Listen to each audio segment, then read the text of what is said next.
നമസ്കാരം. ഇറാൻ യുദ്ധത്തെ തുടർന്ന് ക്രൂഡ് ഓയിൽ വില കുത്തനെ ഉയർന്നിരിക്കെ പെട്രോളിനും ഡീസലിനും കേന്ദ്ര സർക്കാർ വില വർദ്ധിപ്പിക്കുമെന്ന് വ്യാപക പ്രചാരണമുണ്ടായിരുന്നു. ലിറ്ററിന് 25 രൂപ മുതൽ 28 രൂപ വരെ വർധനവ് വരും എന്നായിരുന്നു പ്രചാരണം. എന്നാൽ ഇപ്പോൾ ഇത് കേന്ദ്ര സർക്കാർ തള്ളിക്കളയുകയാണ്. അത്തരമൊരു നിർദ്ദേശം പരിഗണനയിലില്ലെന്നാണ് പെട്രോളിയം പ്രകൃതിവാതക മന്ത്രാലയം വ്യക്തമാക്കുന്നത്. പെട്രോളിന്റെയും ഡീസലിന്റെയും വില വർധനവ് ഉണ്ടെന്ന തരത്തിൽ ചില വാർത്തകൾ വന്നിട്ടുണ്ട്. എന്നാൽ അത്തരമൊരു നിർദ്ദേശം സർക്കാരിന്റെ പരിഗണനയിലില്ല. ജനങ്ങളിൽ ഭീതിയും പരിഭ്രാന്തിയും സൃഷ്ടിക്കുന്നതിനാണ് ഇത്തരം വാർത്തകൾ പടച്ചുവിടുന്നത്. ഇത് തീർത്തും തെറ്റിദ്ധരിപ്പിക്കുന്നതാണ്. എക്സിലെ പോസ്റ്റിൽ മന്ത്രാലയം വിശദീകരിക്കുന്നു. കഴിഞ്ഞ 4 വർഷത്തിനിടെ പെട്രോൾ ഡീസൽ വില വർദ്ധിപ്പിക്കാത്ത ഏക രാജ്യം ഇന്ത്യയാണ്. അന്താരാഷ്ട്ര വിലയിൽ ഇപ്പോൾ കുത്തനെയുള്ള വർധനവാണ്. ഇതിൽ നിന്നും ഇന്ത്യക്കാരെ സംരക്ഷിക്കുന്നതിനായി ഗവൺമെന്റും എണ്ണ പൊതുമേഖലാ സ്ഥാപനങ്ങളും ഉണർന്നു പ്രവർത്തിച്ചിട്ടുണ്ട്. മിഡിൽ ഈസ്റ്റ് പ്രതിസന്ധി ക്രൂഡ് ഓയിൽ വിലയിൽ അസാധാരണമായ വർധനവിന് കാരണമായിട്ടുണ്ട്. ജനങ്ങളെ വിലക്കയറ്റത്തിൽ നിന്ന് സംരക്ഷിക്കുന്നതിനായി കേന്ദ്രം പെട്രോളിന്റെയും ഡീസലിന്റെയും എക്സൈസ് തീരുവ ലിറ്ററിന് 10 രൂപ കുറച്ചതായും പ്രസ്താവനയിൽ വിശദീകരിക്കുന്നു.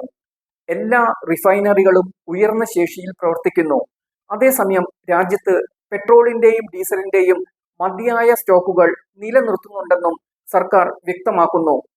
ഏപ്രിൽ 29 നടക്കുന്ന നിയമസഭാ തിരഞ്ഞെടുപ്പ് അവസാനിച്ചു കഴിഞ്ഞാൽ ഇന്ത്യയിൽ പെട്രോളിന്റെയും ഡീസലിന്റെയും വിലയിൽ കുത്തനെ വർധനവുണ്ടാകുമെന്നാണ് റിപ്പോർട്ടുകൾ വന്നത്.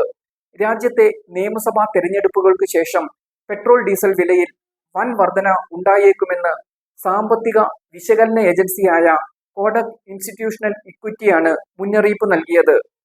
ക്രൂഡ് ഓയിൽ വിലവർധനവ് കാരണം എണ്ണ ശുദ്ധീകരണ കമ്പനികൾ വൻ സാമ്പത്തിക ബാധ്യത നേരിടുകയാണ്.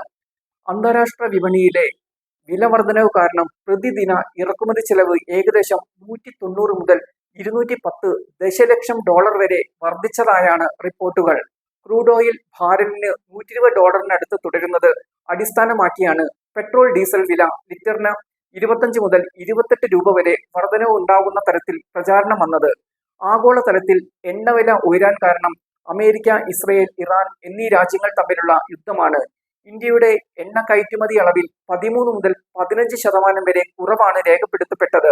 പശ്ചിമേഷ്യയിലെ സംഘർഷങ്ങളും ഹോർമുസ് കടലിടുക്കിലെ ചരക്ക് നീക്കത്തിലുണ്ടായ തടസ്സങ്ങളും കാരണം ക്രൂഡ് ഓയിൽ വിതരണം ഇപ്പോൾ വലിയ വെല്ലുവിളി നേരിടുകയാണ്.